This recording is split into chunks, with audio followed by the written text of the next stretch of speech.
I would rather her use those things that we're getting, right? And make use of it. And whether it, gets dinged or whatever, okay, it was only a $5 thing instead of a $400 new Barbie dollhouse that, oh my gosh, the stairs just broke. And how are we going to fix the stairs? Like, I couldn't care less, right? Right. Little things like that. I know I'm rambling about your question, but I can go on and on and on about this No, stuff. I think I'll say, I think it's helpful. I think that if you're, as I'm listening to this, I don't know how many of us say to ourselves, God, I wish my parents would have taught me how to save. I mean, literally taught me not how to put money in the bank, save, but how to live a life that allows me to save. And that's what you're teaching your kids. And it's, there's just so many things to unpack in what you've said that I think probably the quote of the show here is, the wealth is in the things that you can't see. That's what I was going to say. And it's just so, for so many people, even growing up and when I was a kid, and then when I had my stepson, there were times when I knew that I was using money and things as a way, as a trade-off for not being able to spend time with him, or choosing not to spend time with him. Because there were definitely times we chose not to spend time with him. And I think that as parents, we have to ask ourselves that question. Or as prospective parents, we have to ask ourselves that question. Do we want our kids to have the wealth that you can't see? Or do we want them to have the wealth that everyone can see, and them maybe feeling like there's something missing in their lives? Yeah, totally. And it's the whole wealth that you can't see versus that you can see. When you're spending that money to buy those flashy things, to buy those fancy things, you're doing it, like you said, for those Instagram worthy pictures, or you're doing it to show off, in a sense, partly to your kid, but mostly to other people. But in reality, everyone's so focused on themselves that they may not even notice that you are all dressed to the nines and you're all matching all these fancy clothes, and you have this perfect picture set up. Like, I'm sure they'd be like, oh, that's great, but like, they don't know that it cost you $1,000 to go and do that. And was it really worth that $1,000? Like, they are so worried about their family pictures and getting themselves all decked to the nine. They're like, okay, yeah, that's great. But like, they're focused on themselves, right? And in reality, right? Like, everyone's mostly selfish and so focused on themselves. So like, we're showing off for people that don't really care about you in that sense. So like, it's just such a catch-22 about it all. Like, we're spending money to show off when there's no real need or purpose for it anyways. Yeah. 100%. How many thousands and thousands of dollars do we spend just to get a couple extra likes on Instagram? Right. Yeah, exactly. In hopes that someday that may turn into something for us. Right. Right. For many of us. Yeah. So you've done a great job of sort of articulating the type of what you're providing, a picture of what your life looks like. And I would assume that a lot of us are kind of jealous right now, because I would like somebody to read to me 2 to 3 hours a day. But I used to read Winnie the Pooh books to John before we would go to bed, and I stopped doing that, and now he's not happy with it. So tacking a little bit to the fire side of things, do you consider yourself fired, as in past tense, or are you in the process of firing? And maybe what type? And what type of fire? How would you define your fire? Yeah, so I think some people would see our lifestyle and say we're lean fire, but we don't see it that way. So in the traditional fire sense, lean would be spending $25,000, $30,000 a year, basic bare bones type of thing. Fat fire would be someone spending $80,000, $100,000.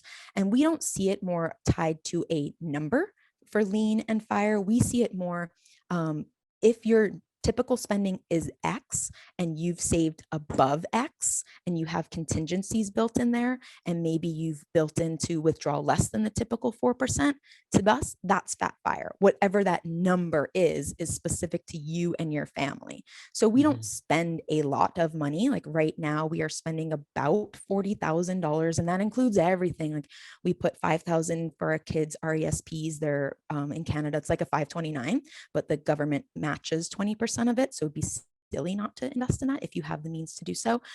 Travel, all the extras, we're spending $40,000 on our family. So for us, like that would equate to a fire number of $1 million using the typical 4% rule. But we have a portfolio higher than that. So we are withdrawing less than 3% of our portfolio. So to us, we view that as a fat fire number, but it's not in the $3 million range. So I think most people would say, oh, that's not fat, but for us, it's a fat number. So we view fat and lean and everything very differently than like the typical number definitions out there. So yeah, we are at a point where, so when Finn was born 4 years ago, we reached our family of 3 fire number. And that's when Nick stopped working. And then when Parker was born a little over about a year ago, we reached our family of 4 fire number. And that's when I took off on. Canada has a pretty nice parental leave benefit here. Yes, you so do. Yeah, so I'm still off. That. I'm off on parental leave. So this has kind of been our test. And also to backtrack, I also transitioned from full-time to part-time in 2019 as well. Okay. So that's kind of been our transition to fire and kind of testing the waters, seeing if this lifestyle is what we want. Are we missing work at all? No, the answer is no.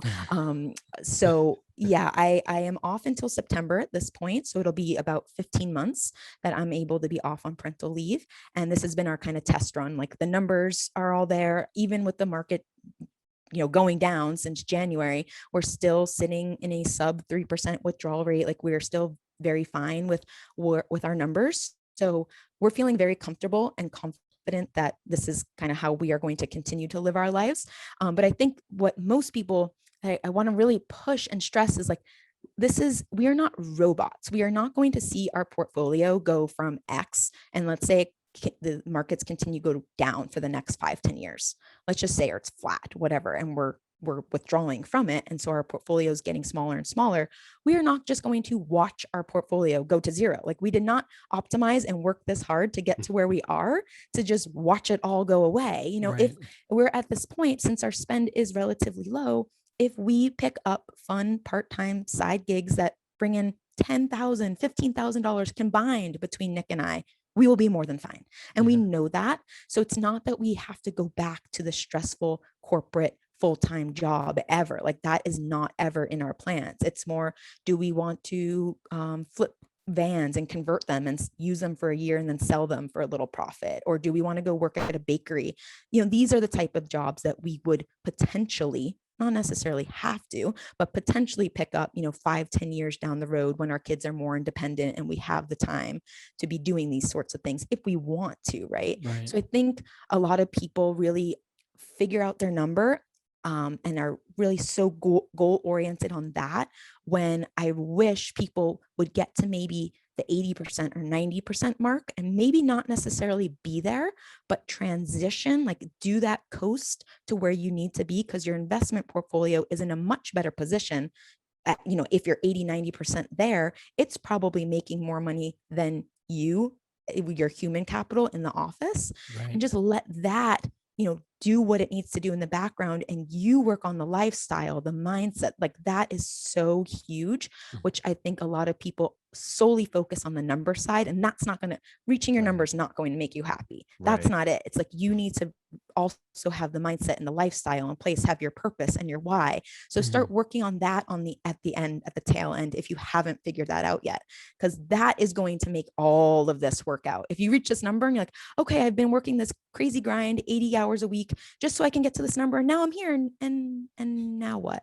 Like you can't get, it's not going to lead to happiness, right? So you've got to get the both sides going at the same time. So yes, we're in a good spot both mentally and financially to be very content with where we are with everything. So life has been really good the last year with both of us off. Nice. That's great to Awesome. hear. Congratulations. Congratulations on that. Because it is the payoff for all the work that you did, right? I think that there are a lot of people who want to get to where you're at, but they want to have it right now. And as you say on your website, I think it took you nine years to get to that point, and there was a lot of work. And we discussed that on episode 200. So folks, go back and listen to that. Sorry, Johnny. No, that's okay. I just our audience has heard us talk over and over again about the need to have your why, and all this is pretty much futile if you don't have your why, right? Because you get to that $1 million mark and you don't know what your why is. You retire. You're probably going to burn through that money pretty quickly, right? You're going to forget what the whole purpose was, and then you have to go back to work. We didn't send this to you in advance, but I'm wondering, would you be able to sort of at a high level sort of share what your portfolio breakdown is? Do you invest in mostly low cost ETFs? Are you a lot in large cap, or do you do any fixed income, or any sort of high level explanation of that you could provide? Considering Yeah, sure. keep into consideration that you are also an investor in Canada, things are just slightly different, right? So Yeah. So we started off in the States. We were living in the States when we heard about fire and started investing in everything, and then moved in 2015. So our portfolio is heavily US dollars, because that was the bulk of our earnings early on. And then with compound growth, that's that side of things, the 401ks and things like that are the bulk of our portfolio. But yes, we have Canadian accounts and US accounts. While we were in the accumulation phase, I would say we were 90+% invested in stocks through index funds, basically very low fee, like the VTSAXs of the world, basically tracking the overall US stock market, keeping it very simple, following JL Collins and the simple path to wealth. That was the investment advice that I took, and basically just track the US market. Had cash here and there. We house hacked. That was huge for us. We bought a house early on. That was a foreclosure. And then those funds from the sale of that house basically has paid for our house that we're currently living in. So that was a huge way to eliminate a huge cost, was doing that too. We had roommates and rented it out and all that jazz. So from the housing side, we hacked it that way. And then from the investing side, yeah, it's been basically like I said, accumulation, it was 90+% stock market. And now we're closer to 80%. With the intention of gliding back into more stocks over time.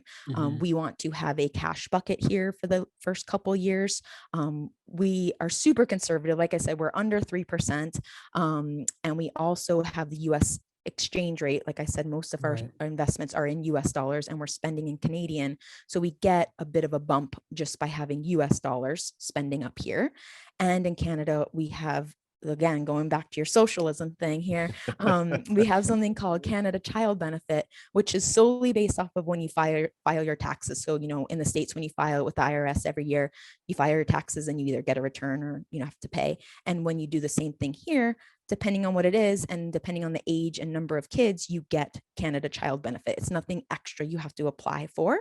And right now we are receiving about $8,000 a year just from that, based off of my part-time income, because it's based off the previous year. And then once we are fully have no income to claim on our taxes besides what we are withdrawing, it is going to be closer to more than double that, like $18,000 a year. So we don't factor that in. So that's huge, right? Huge number. And it will go down a little bit as the kids get older, but that will be in place until they're 18. So assuming no changes, politically, but that would be kind of political suicide for anyone to do that up here. So these are very big numbers, right? So anyways, being that we're a bit more conservative, with only quote in quotes, 80% stocks, that's kind of why we have all these other contingencies in place. And but the transition will be to get back to closer to probably 90% stocks, or higher than that over time. We understand stocks for the long run, that is the way to grow your wealth. We also understand the value of cash, especially in times right now when the markets are down and we are spending our portfolio.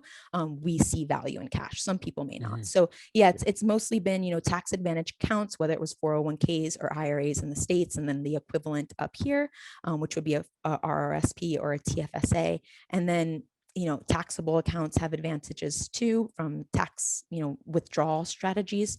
So a combination of all of that in low fee indexed funds that track everything. Awesome. Interesting. And so did you have to do any sort of backdoor Roth IRAs to go from your company sponsored retirement plan into a Roth so you could withdraw and have access to more cash? Or were you saving in taxable accounts as aggressively, maybe in proportion to what you were doing with your tax savings accounts? Yeah. So now that we're in the States or have left the States, we cannot do any sort of Roth conversion. Like what is in our 401k is in our 401k. You can't have a Roth outside of the US and you can't can do the conversion. So that's been the tricky part of all of our withdrawals. Our 401k money is our 401k money and it will be there until 59 and a half. Like, so Yeah. we are not accounting for that in any of our early withdrawal plan. But we do have quite a bit in a taxable account in the States as well. So we will, Gotcha. in Canada, we can start taking out kind of from the equivalent of your 401k early. There's no early penalties. So we'll be withdrawing from our Canadian accounts first, then our taxable accounts, and that will get us roughly to 60. Then we can start doing the 401k withdrawals. So ours is a bit tricky, having to do with, Yeah. expats and all of that sort of stuff. But it might be kind of good to say, like, we've got this 401k money and we just can't touch it. I mean, Yeah.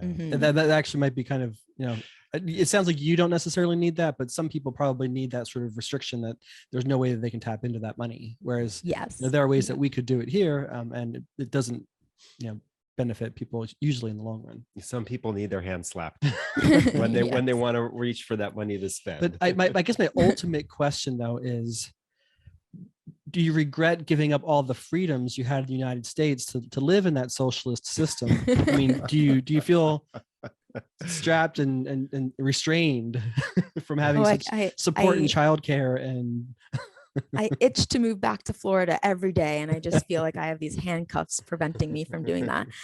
Yeah, no, it's been great. So many people look at us like we have two heads when we say we willingly moved from Florida to Calgary. Like we are literally on the other side of the continent, and most people cannot fathom why it's so cold and why would you do that. And it's honestly the people. This is a very generalization, of course. Like I am a native Floridian, so I am generalizing myself in the Florida category. Like the people here are so much nicer. Everything is just so much, everyone's friendlier, and just there's an outdoor vibe, and it's just more low key. You don't have this crazy consumeristic world that I saw in South Florida and like lived in, billboards everywhere, all those things like just don't exist here.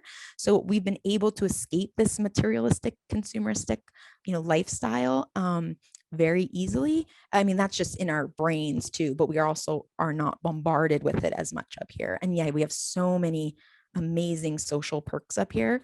Like another one, for example, like Social Security, something similar here. It's called CPP. But then there's also OAS, Old Age Security, which is for every Canadian. Once you hit 65, you get OAS, regardless of your work history or what you've contributed into it. It's just an extra payment for being old, basically. So like there's so many extra little perks being up here, and everyone says, oh, well, your taxes are crazy, right? And it's really not that much different. It really isn't. I thought that before moving up here, and it's really not that much different. I mean, the biggest thing to make it seem like, to understand why, is in the US there's so much money being spent on the military, and that's not really being spent up here, and instead it's being spent on people and the community. So that's why we have universal health. Like we haven't even touched on that, right? But like having kids, like there was zero cost for us to have our kids like at a hospital. Like you go to the doctor and you just leave for a doctor's appointment. There's no copays, there's no deductibles, there's no insurance plans, there's nothing like that. Like you just go to the doctor when you need to.